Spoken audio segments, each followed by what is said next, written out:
ಪ್ರಕಟಿಸಿತು ಎಲ್ಲಯ ವಿಧಿಯು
ನನ್ನ ಜೊತೆಯಾಗಿ ಇಲ್ಲದೆ ಹೋದರಿಲ್ಲ.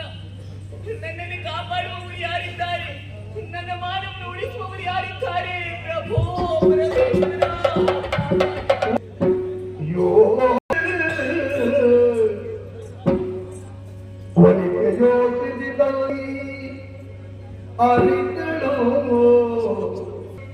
ಹೊರತು ಅನ್ಯದ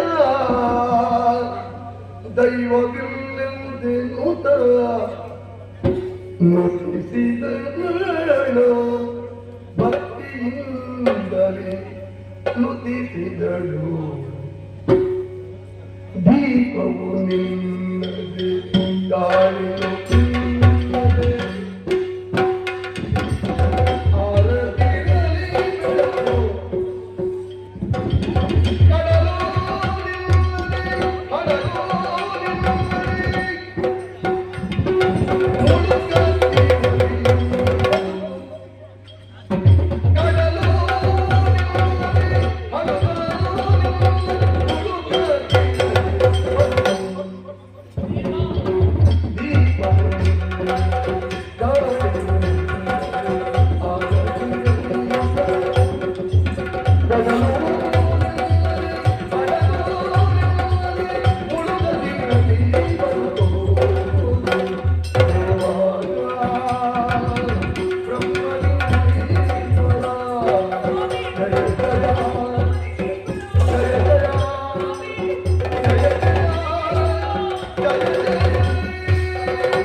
ನನ್ನ ಕಷ್ಟವನ್ನು ಕೇಳುವವರು ಒಬ್ಬರಿದ್ದಾರೆ, ನನ್ನ ದೇವರಿದ್ದಾರೆ. ಅದು ದಿನವೂ ಅನುಕ್ಷಣವೂ ನಾ ಪೂಜಿಸುವಂತಹ ಬ್ರಹ್ಮಲಿಂಗೇಶ್ವರನಿದ್ದಾರೆ. ಪ್ರಭೋ ಬ್ರಹ್ಮಲಿಂಗೇಶ್ವರ, ನಿನ್ನ ಭಕ್ತಿ ಶಾಮನಿಗೆ ಕಷ್ಟ ಬಂದಿದೆ ಸ್ವಾಮಿ. ಈ ಮಗಳ ಕಷ್ಟವನ್ನು ಕಂಡು ಕಲ್ಲಾಗಿ ಕುಳಿತೆಯ. ಒಮ್ಮೆ ಕಣ್ತಿರಿದು ಮಗಳಿಗೆ ಬಂದ ಕಷ್ಟವನ್ನು ನೋಡು ಸ್ವಾಮಿ. ಈ ಶಾಮನಿಗೆ ನೀನೇ ಗತಿ, ನೀನೇ ಬತಿ. ಬ್ರಹ್ಮಲಿಂಗೇಶ್ವರ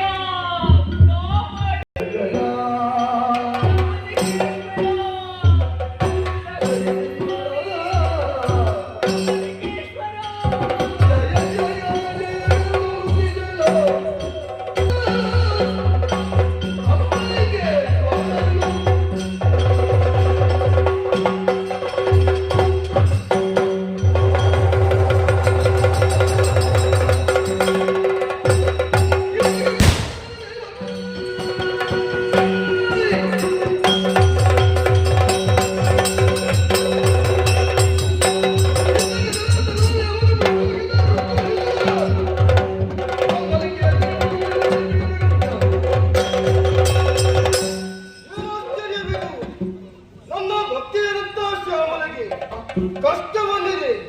ಇದಕ್ಕೆ ಕಾರಣ ವಜ್ರಾಸುರನೆಂಬ ದಾನವ ಆಕೆಗೆ ಕಷ್ಟವನ್ನ ಕೊಡುತ್ತಾ ಇದ್ದಾನೆ. ಇದನ್ನು ನೋಡಿ ಬ್ರಹ್ಮಲಿಂಗ ಬಿಡುವನೇ? ಬಿಡಲಾರೆ. ದುಷ್ಟರನ್ನ ವಧಿಸಬೇಕು, ಧರ್ಮವನ್ನ ರಕ್ಷಿಸಬೇಕು. ಅದಕ್ಕೆ ಬೇಕಾಗಿ ನಾನೊಬ್ಬರೇ ಹೋಗುವುದಲ್ಲ, ನನ್ನ ಮಗನಂತ ಪಂಜರಲ್ಲಿ ಇದ್ದಾನೆ, ಆತನನ್ನೇ ಕರೆದು ಧರ್ಮ ರಕ್ಷಣೆಗೆ ಕಳಿಸಿಕೊಡುತ್ತೇನೆ. ಮಗನೇ ಪಂಜರ್ಲಿ, ಓ ಮಗನೇ ಮಗನೇ ಪಂಜರ್ಲಿ